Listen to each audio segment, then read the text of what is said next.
Hey, salut la famille, j'espère que vous allez bien. Vous connaissez, la journée a déjà commencé. La petite visite à la Fondation Chitan Africa. Maintenant, on continue la journée. Mais il faut que je porte le maillot 3 étoiles. Champion d'Afrique. Suivez-moi. Hey les gars, j'ai mis le maillot le plus célèbre. 3 étoiles champion d'Afrique. Je me présente, je suis Konebe Abdulkader, alias Titi Kone, connu sous le nom de champion d'Afrique.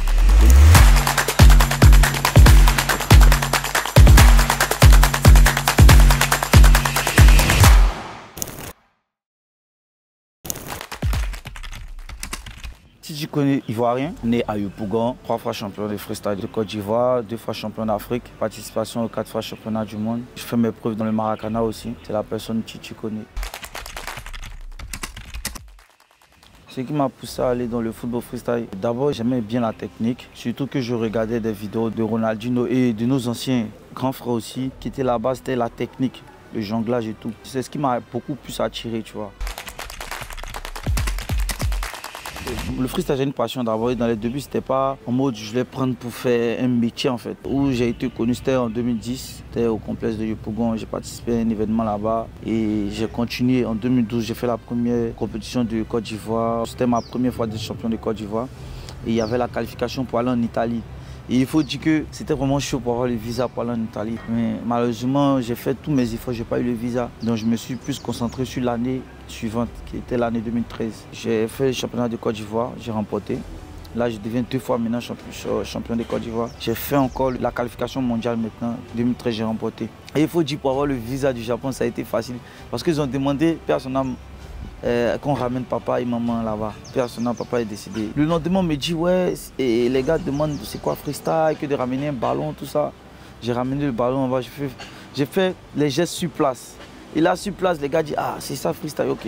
C'est là qu'ils ont donné le visa. Ça a suivi l'année 2014. J'ai représenté la Côte d'Ivoire au championnat du monde au Japon. Je suis revenu de Tokyo et j'ai participé encore au championnat de Côte d'Ivoire 2014, j'ai remporté. Donc là, ça faisait 3 fois d'affilée que je remportais le championnat de Côte d'Ivoire. Mais tout ça, c'est pas que avec le talent, c'est avec la discipline, le travail et puis les bénédictions. Et surtout, la prière, parce que c'est beaucoup spirituel. On est en Côte d'Ivoire, en esprit, on est en Côte d'Ivoire. Et moi, je suis un enfant, je suis né à Yopougon, dans un quartier qui est populaire, très populaire, qui est Yopougon. Yopougon, c'est un quartier qui regorge énormément de talent, pas dans le foot, mais dans tout domaine d'activité. Quand ils m'ont dit, Titi, c'est pas jouer au foot, c'est là que j'ai commencé à jouer zébier, pour jouer Maracana d'abord, tu vois. Donc quand j'ai joué zébier, j'ai fait ma première année, j'ai joué avec une équipe qu'on appelait Chérubin à Yopougon. C'est là que j'ai marqué un but pas possible. Cette année-là, je suis allé au Nigeria, j'ai remporté le championnat d'Afrique, je suis revenu, je suis allé en Pologne. En tout cas, c'est là le déclic, c'est là que tout a commencé, même fort même. Et après ça, je suis allé faire le championnat d'Afrique encore, j'ai remporté. Et je suis allé à Lissa Sandra la première fois, j'ai fait le test. Il y a plein de personnes que j'ai reconnues là-bas, qui m'ont vu, qu'on a échangé, j'ai joué. Et quand j'ai joué, le coach me dit, ouais, tu as le talent, mais tu dois encore faire la préparation. Là maintenant, là, c'est là que je vais voir ce qu'on appelle le 11-11. Là-bas, c'est autre chose. J'ai fait 3 années dedans. J'ai signé 2 années avec Lissa Sandra. L'objectif, c'était d'aller de l'autre côté, faire des tests avec des clubs de D1, D2 en Europe, tu vois. Ce qui bloquait un peu, c'était le côté de l'âge, tu vois. Aujourd'hui, Titi Kone est promoteur d'un événement qu'on appelle les Jeux urbains et qui a pour but de promouvoir les talents qui sont dans des quartiers populaires, qui n'ont pas de visibilité. C'est un événement pluridisciplinaire où il y a du football à 11 petits poteaux, il y a du basketball 3 contre 3, 5 contre 5, il y a tennis d'étape, taekwondo, judo, et il y a de l'art et de la culture aussi. À côté, j'ai créé la fondation Titi Kone. Je récompense les élèves qui travaillent mieux à l'école, tout ça.